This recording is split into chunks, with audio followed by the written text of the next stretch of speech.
Hi guys, topic today is something we can all relate to. It's methane. We all produce it, we all expel it in certain quantities from time to time, and even though we try to keep that quiet.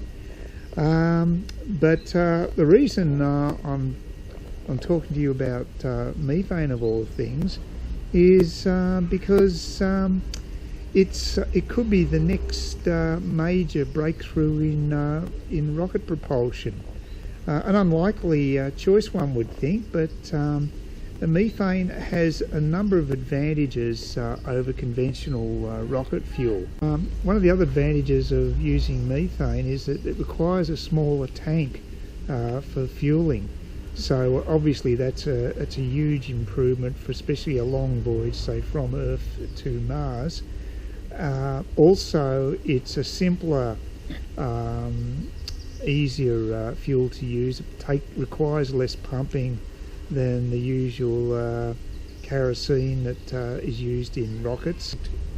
Another big plus with methane is that it's accessible in the far reaches of the solar system.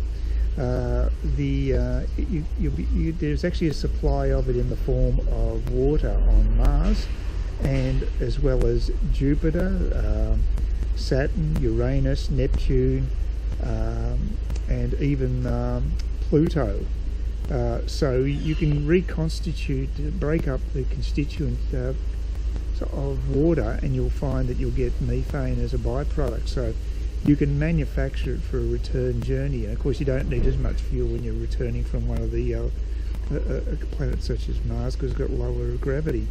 So that's a big advantage. But one of the other huge assets to using methane that obviously Elon Musk would love is the fact that it doesn't cause the same level of wear and corrosion on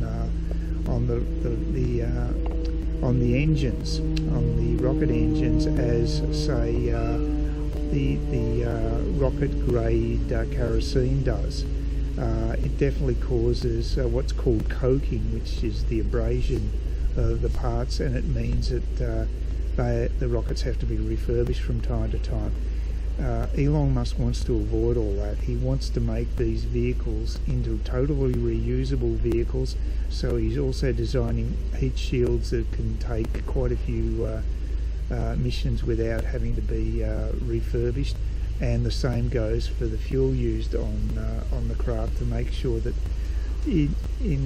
ideally that you'll be able to use this equipment thousands of times, the same way as in the aircraft industry, that you can use a jet to ferry passengers or cargo on thousands of journeys before you have to basically retire the craft.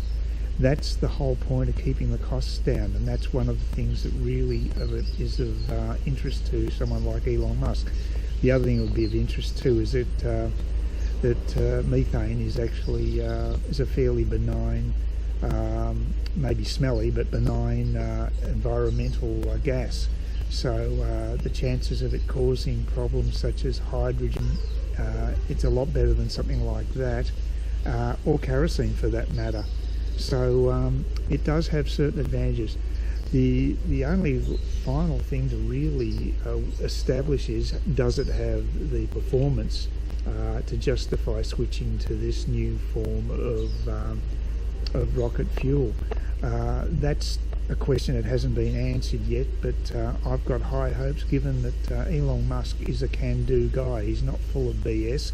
He does deliver, and if anybody can make this work, he's the guy that can do it. So I'm fairly ebullient about the possibilities of this technology being used in a sustainable manner, and reducing costs through the fact that you have reusable equipment. I think we're on the cusp of very exciting times.